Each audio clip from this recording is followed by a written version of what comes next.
So everyone loves puppies. When I was deployed to Afghanistan, one of the things we were expressly told to avoid is the local animals. They might have diseases, they might have rabies, but warriors just couldn't resist sometimes. Take a look at this video. At Terminal 4 at JFK Airport, Sergeant Edwin Kaba and his fellow soldiers from the Army National Guard are anxiously awaiting a special delivery from Afghanistan. I'm extremely excited. I can't even put it into words. I'm antsy, excited, anxious. I'm pumped up. To better understand why, let me take you back to Afghanistan earlier this year, where Sergeant Kaba and the others were helping train Afghan patrols on the border with Iran. A stray dog took a liking to them, and the men immediately bonded with her. She went on patrols with them and waited each night for their safe return. They named her Sheba. When she got pregnant, the soldiers knew her life and the puppies' lives were in danger. The puppies were hungry, and Sheba was dangerously thin. So the men started giving her and soon her 7 pups their rations, MREs, beef jerky, you name it. They bathed them, swaddled them in blankets, and loved them like their own. Sergeant Kaba realized he just couldn't leave Afghanistan without the dogs. I fell in love. You know what? From the second that she was born, we were all kind of like, oh, they're cute. And then they started getting their personalities and, kind of taken to us very well. And, you can't leave something like that behind. A couple of phone calls, and soon Sergeant Kaba was in touch with Guardians of Rescue, a New York group that rescues animals. They got word to this dog shelter in Kabul, Afghanistan. And after some very generous donations, the dogs were brought there, quarantined for 3 months. Next, they were shipped to Dubai, then flown to the U.S., an 8,000-mile journey. Which brings us back to JFK's Terminal 4. Late Wednesday, the dogs arrived to Cheers. We got you here. We said we would. The puppies had grown a bit, but they sure seemed to remember the guys. I feel fantastic. I haven't seen them in a while, and she's gorgeous.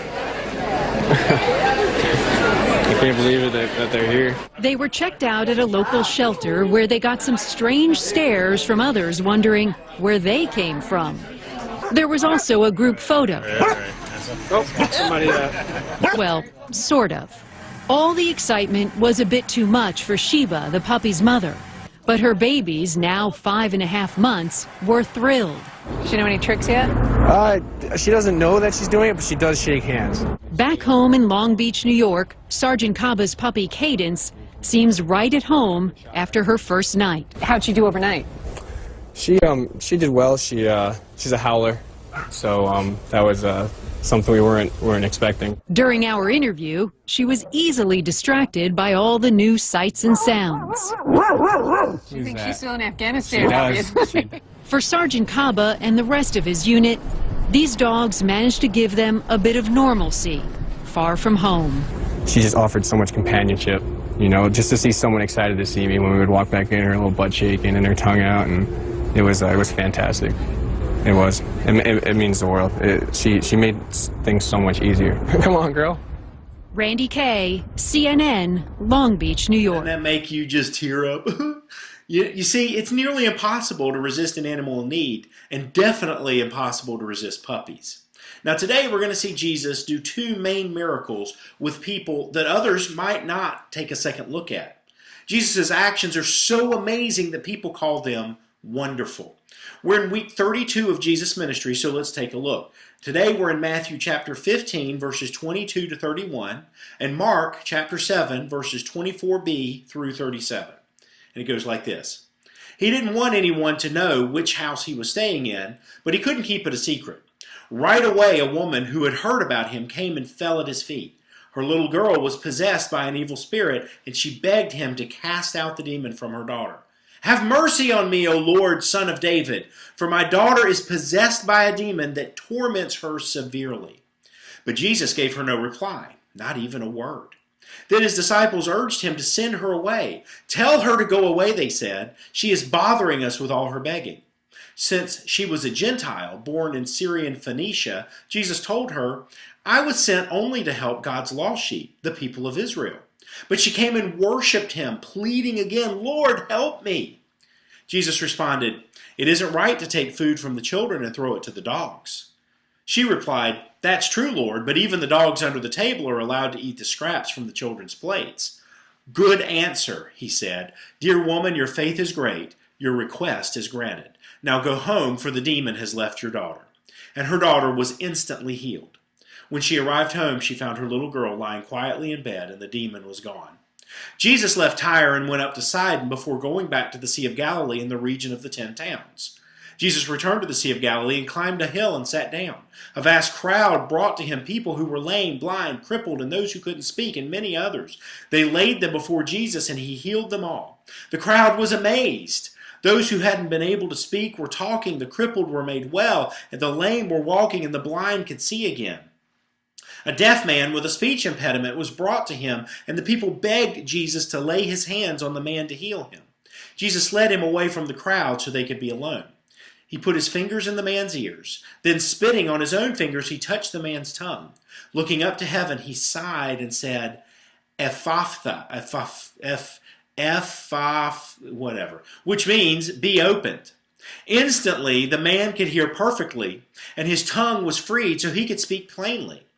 Jesus told the crowd not to tell anyone, but the more he told them not to, the more they spread the news.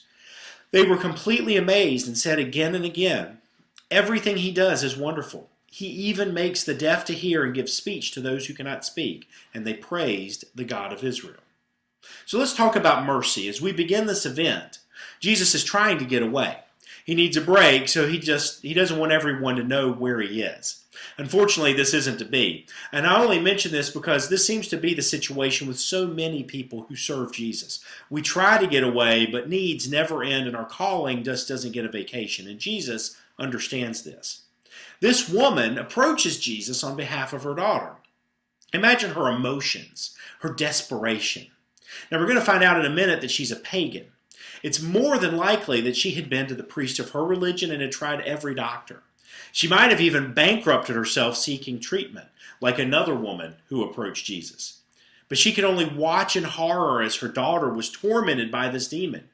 If you've ever had a child suffering with something you can't fix, you understand this a little. When Mikey was very young, he had to have bilateral inguinal hernia surgery, basically surgery on both sides. And I remember this, our little boy being wheeled away on a gurney for surgery. And it seemed, we knew it was routine, but it's not routine when it's your little one. Well, she runs to Jesus and prostrates herself at his feet, face to the ground, begging. Then she does something unusual. She addresses Jesus as Son of David, a specifically Jewish term for the coming Messiah. This is the first time in the ministry of Jesus that someone addresses him with this term, and it's done by a pagan. She cries out to Jesus for mercy. In Greek culture, mercy is a result of pity and ultimately fear. I must help you because if I don't, I might end up in your place and I want somebody to help me if I need it. However, in Hebrew culture, mercy flows from a covenant relationship with Yahweh. Mercy flows from love and compassion.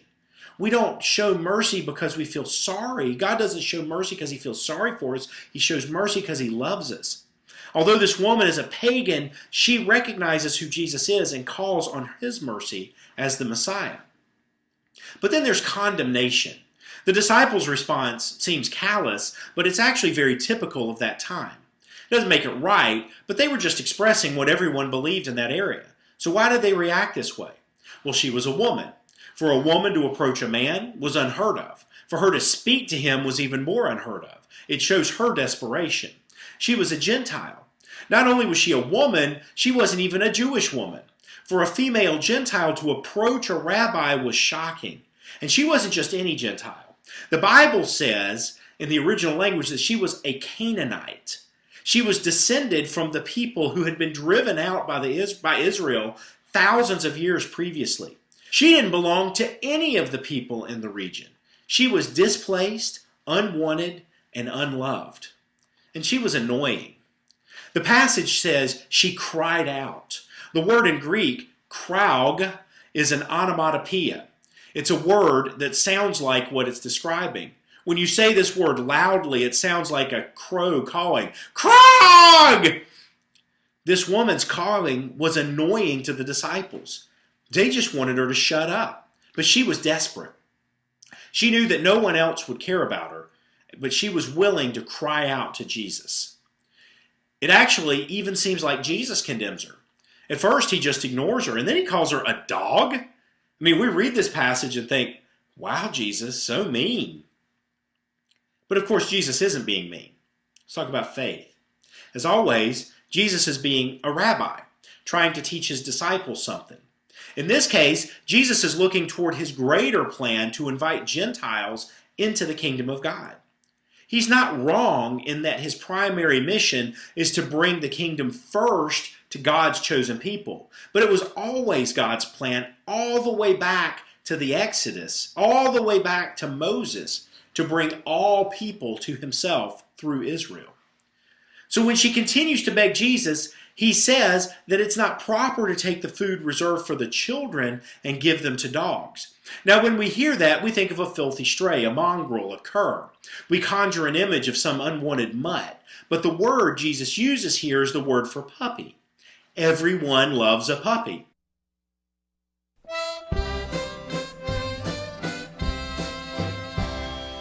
Puppies are cuddly, puppies are cute.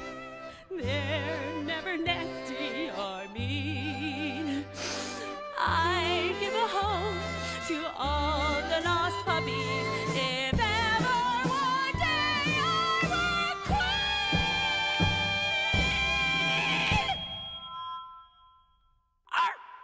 There's no such thing as an unwanted puppy. And I can see Jesus grinning as he made this statement. And I can see her looking up with a smile and grinning in her response. She understood what she was saying, and she responded in kind. But I think his response was more for the disciples. You see, God sees her too. God cares about her too. God is inviting her too. Just like Hagar in Genesis, who was driven out by Sarah after she got pregnant with Ishmael.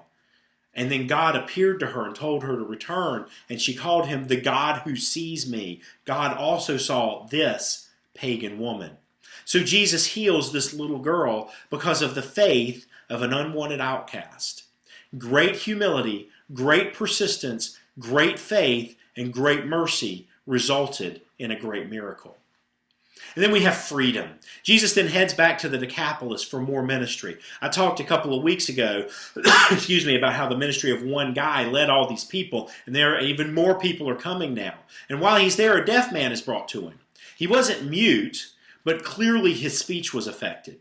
You've probably heard the speech of someone who can't hear, and that usually comes being able to speak while being deaf usually comes with a lot of training. This man's speech was probably nearly unintelligible because he wouldn't have had the training that we have today. Once again, this man is probably a Gentile because they're in the pagan region of the Decapolis. And Jesus does a few interesting things here. First, he spits on his fingers and touches the man's tongue. Now this is weird because the man's problem isn't his talking, it's his hearing. Fixing his hearing would eventually fix his speech. But why did Jesus spit? I mean, it's gross. Well, he's never done that before, and he's healed a lot of people up to this point, so why? Well, as I discussed last week, Jesus went out of his way to flaunt the made-up rules of the religious people. Spitting and touching people with spit was expressly forbidden by those made-up rules, but Jesus uses this forbidden thing to heal someone. I just love that. Second, Jesus sighs toward heaven. The word here doesn't just mean kind of a sigh of frustration. In the rest of the New Testament, it's usually translated as groan. It's like, oh. It's a sound of grief. In this moment, Jesus is overwhelmed by the suffering experienced in this world that he created to be perfect. And then Jesus says this word. I'm going to take another run at it. Ephphatha. Ephphatha. Ephphatha. Ephphatha. In Judea in the first century, 4 languages might have been spoken commonly. Hebrew, obviously, Aramaic, Greek, and Latin because of the Romans. Greek was the common language in the Roman Empire. It was kind of like how we use English around the world today. Because Jesus and Joseph were stonemasons, stone workers, Jesus probably was conversant in at least 3 of those languages, Hebrew, Aramaic, and Greek, and maybe all 4. The word Ephphatha, is Aramaic.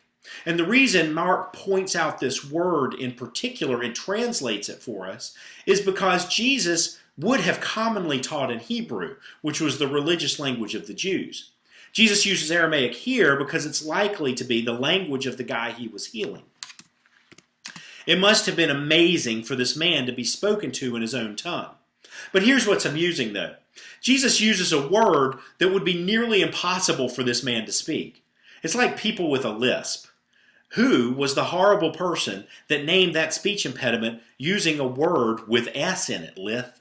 Ephphatha is difficult for me to say, clearly. It would have been nearly impossible for this man to say. But Jesus uses this word, and then this man, who he could immediately hear, but the greater miracle is that he could immediately speak plainly. His speech impediment was gone as soon as he was healed, and the crowd was amazed. In fact, they were beyond amazed. There's a word in Greek, perissos, which means beyond measure. It means amazing.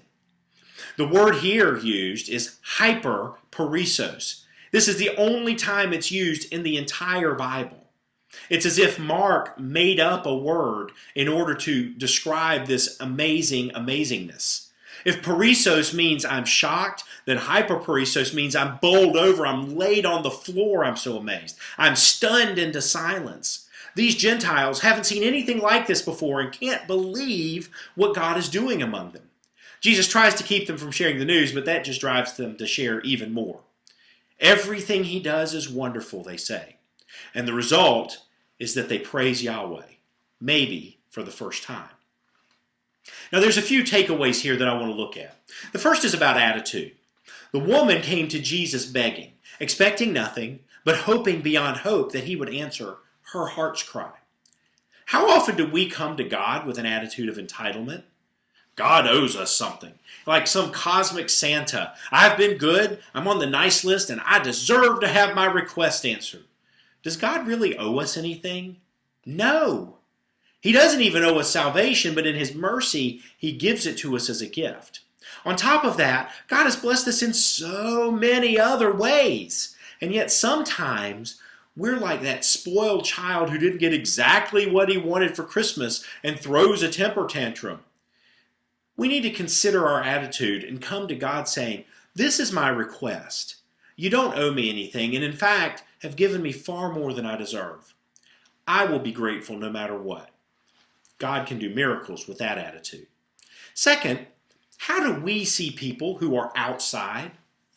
Now, being outside means different things to different people. To the disciples, the woman was clearly outside. In fact, she was probably outside not just to the disciples, but to everyone in that region. She didn't belong anywhere. They looked down on her and wanted Jesus to push her away. They wanted Jesus to treat her in the way that everyone would have treated her, especially the religious people. So are we treating people like the disciples, or are we seeing them like Jesus? Are we seeing them through the eyes of condemnation or through eyes of mercy? I want you to think a minute about the group that disgusts you the most. Are you being Jesus to them? And finally, how does the world see us as followers of Christ? When they see what you do the people who see you cry, everything they do is wonderful, and praise God? Across the United States, I think the answer is no. It doesn't take a rocket scientist to see that Christianity in the United States is seen in a negative light. Now, that wasn't always the case. It used to be that even people who didn't go to church had a generally favorable view of churches. But that's not true anymore. Churches across the United States are in decline. For every church we plant in our country, 4 churches close their doors. People don't leave places that they find valuable. Unfortunately, most people don't look at their local churches and think, well, that is a group of loving people who are doing wonderful things. They aren't praising God because of us. And it's not that they always hate us. It's much worse than that. They often don't even care. But churches are only reflections of their individual members. If I am not reflecting the values of Jesus and serving people sacrificially, and I'm not gathering with people who do the same, then the church won't either.